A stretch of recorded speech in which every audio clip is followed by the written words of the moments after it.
Bonjour à tous et bienvenue dans cette vidéo où je vais faire un rappel sur les vecteurs. Alors qu'est-ce qu'un vecteur en mécanique?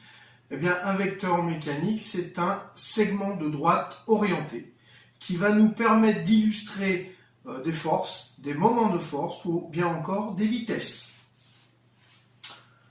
Alors, 4 caractéristiques vont permettre de définir ce vecteur.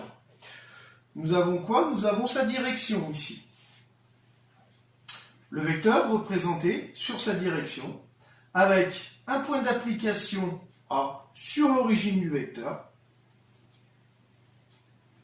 et l'extrémité du vecteur. Entre les deux, entre l'extrémité et l'origine, nous avons ce que l'on appelle l'intensité du vecteur en newton, également appelé norme ou bien module. Un vecteur est donc caractérisé par son point d'application, sa direction, son sens, son intensité. En ce qui concerne les directions, combien de directions sur cet exemple? Eh bien ici, nous avons 2 directions. À ne pas confondre avec les sens, vous allez voir. 3 directions, 4 directions. On pourrait avoir autant de directions que l'on veut. Un nombre infini de directions. Appelé aussi droite d'action ou droite support.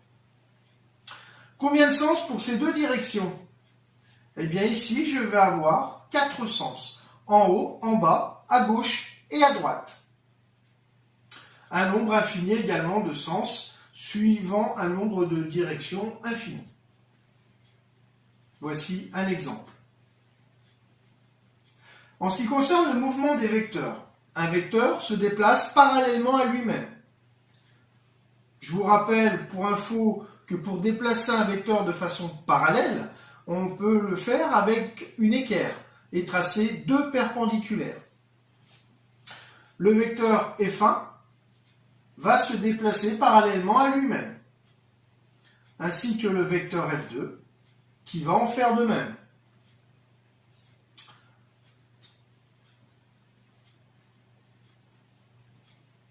Le vecteur F1 sur sa direction et le vecteur F2 sur sa direction ou sur sa droite support, ces vecteurs, on peut dire également qu'ils sont glissants sur leur droite d'action, c'est-à-dire qu'ils vont glisser le long de leur direction. On dit que ce sont des vecteurs glissants. L'addition de vecteurs. Pour additionner des vecteurs, on a besoin de 2 vecteurs ou de plusieurs vecteurs, n vecteurs, etc. Comment on va additionner ces vecteurs? On va additionner ces vecteurs par la méthode dite la méthode du bout à bout. On va mettre un premier vecteur, sachant qu'on a sur un vecteur, on connaît l'origine et l'extrémité du vecteur. On va ajouter sur le premier vecteur et à l'extrémité du premier, on va rajouter le second vecteur. Je m'explique. Si on a un vecteur F1 et qu'on veut ajouter au bout de F1, on va additionner le vecteur F2 au vecteur F1, eh bien on va tracer F1. À l'extrémité de F1, nous allons placer F2 et on va obtenir la résultante grand R qui passera par l'origine du premier vecteur et qui ira à l'extrémité du second. On pourrait avoir n vecteurs, la résultante grand R passera par l'origine du premier vecteur et ira à l'extrémité du dernier vecteur. Donc si on a 40 vecteurs, R finira à l'extrémité du 40e vecteur. La commutativité des vecteurs, qu'est-ce que c'est? Ça veut dire qu'un vecteur ici, il est commutatif. C'est-à-dire que si F1 plus F2 est égal à grand R, à ce moment-là, grand R, on pourra le trouver également en mettant au bout de F2 le vecteur F1. Je m'explique.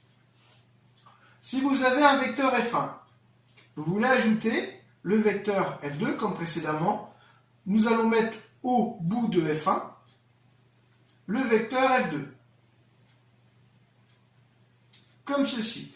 On va obtenir la résultante R. Mais nous pouvons très bien dire que si nous avons le vecteur F2, nous pouvons mettre à l'extrémité de F2 le vecteur F1. Comme ceci. Et nous allons obtenir la même résultante grand R, qui passera cette fois-ci par l'origine de F2 et qui terminera à l'extrémité de F1. Voilà pour les notions et les rappels de vecteurs. J'espère que cette vidéo vous aura plu et je vous dis à bientôt.